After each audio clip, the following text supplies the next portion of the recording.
नमस्कार दोस्तों, बहुत बहुत स्वागत आप सभी का हमारे YouTube चैनल पर। हम आज यहाँ पर माध्यमिक शिक्षा मंडल ने एक नया ब्लूप्रिंट जारी किया है जो वर्ष 2022 में जो परीक्षा आयोजित हो रही है उसके हिसाब से है कि उस परीक्षा में कौन कौन से पाठों से किस प्रकार के प्रश्न आएंगे। ये डिटेल ब्लूप्रिंट बोर्ड के द्वारा जारी कर दिया गया है। तो हम आज यहाँ पर देख लेते हैं कि आपको अपनी तैयारी को किस प्रकार करना है। साथ ही हम इस वीडियो में ये भी देख लेंगे कि वो कौन से अध्याय हैं या वो कौन सा पाठ्यांश है जो आपके सिलेबस से कम कर दिया गया है 2022 की परीक्षा के लिए। तो आज हम यहाँ पर कक्षा 12 रसायन विज्ञान के ब्लूप्रिंट को देख रहे हैं। दूसरे जो सब्जेक्ट हैं उनका ब्लूप्रिंट भी हमारे चैनल पर उपलब्ध है, आप वहाँ से उसको देख सकते हैं। तो सबसे पहले देखते हैं जो पहली यूनिट है ठोस अवस्था नाम से, ये 4 अंक की यूनिट है। इसमें से चारों ऑब्जेक्टिव आना है, चारों विकल्प आएंगे। विकल्प खाली स्थान के रूप में हो सकते हैं। वस्तुनिष्ठ प्रश्न 4 ऑब्जेक्ट में से एक चुनना हो सकता है, एक शब्द में उत्तर हो सकता है या जोड़ी हो सकती है। किसी भी प्रकार से ये वस्तुनिष्ठ प्रश्न हो सकते हैं। तो 4 अंक के ये यहाँ पर आएंगे। फिर दूसरा अध्याय है विलयन। विलयन में टोटल 5 अंक की ये यूनिट है। इसमें से 2 अंक का एक प्रश्न आएगा और 3 अंक का एक प्रश्न आएगा।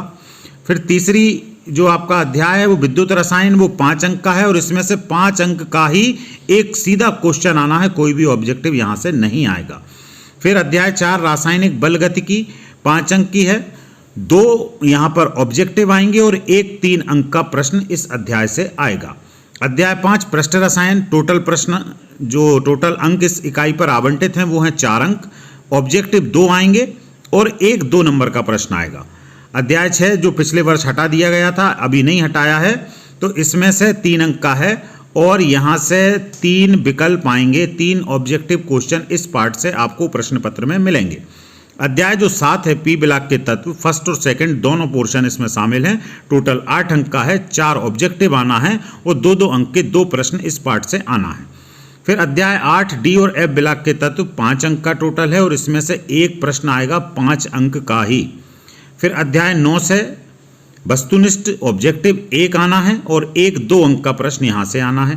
अध्याय 10 हेलो एल्केन जो ऑर्गेनिक केमिस्ट्री का पोर्शन है, यहाँ से एक 4 अंक का प्रश्न आएगा। अब 4 अंक का एक प्रश्न जो आएगा उसमें हो सकता है कोई 2 नेम रिएक्शन आ जाएं जो आपको दोनों लिखनी होंगी।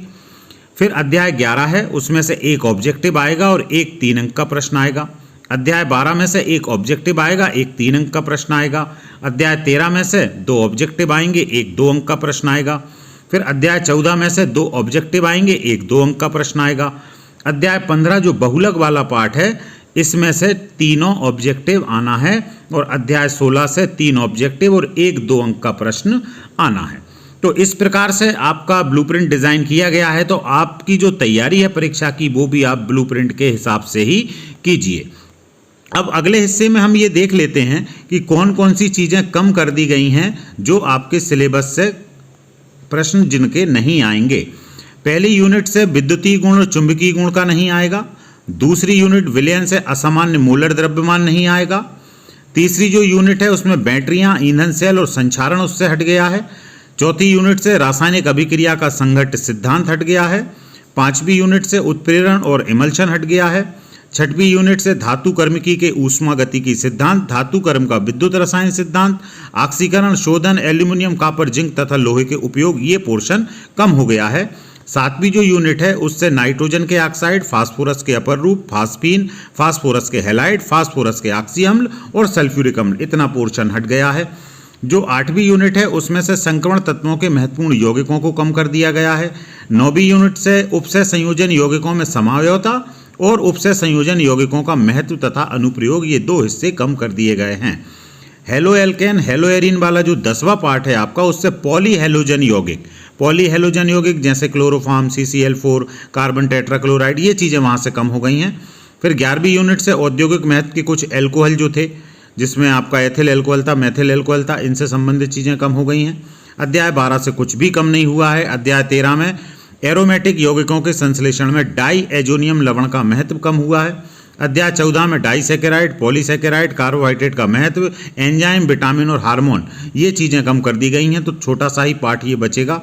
फिर 15वां जो आपका अध्याय है उसमें बहुलकों का आणविक द्रव्यमान और व्यापारिक महत्व के कुछ बहुलकों को कम किया है। दैनिक जीवन में रसायन से भोजन में रसायन, मतलब परिरक्षक के रूप में जो रसायन हम यूज़ करते हैं वो, और शोधन अभिकर्मक, इतनी चीज़ें आपके सिलेबस से कम कर दी गई हैं। तो इनको छोड़कर बाकी के जो आपके टॉपिक हैं, जो आपकी पाठ्य वस्तु है, विषय वस्तु है, उसको अच्छे से तैयार कीजिए।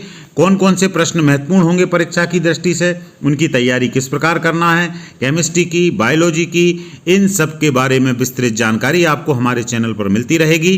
तो यदि आप नए हैं तो हमारे चैनल को सब्सक्राइब जरूर कर लें और बेल आइकन को जरूर प्रेस कर दें, ताकि जैसे ही वीडियो हम डालें आप तक वो वीडियो पहुंच जाए। बहुत बहुत धन्यवाद सभी को।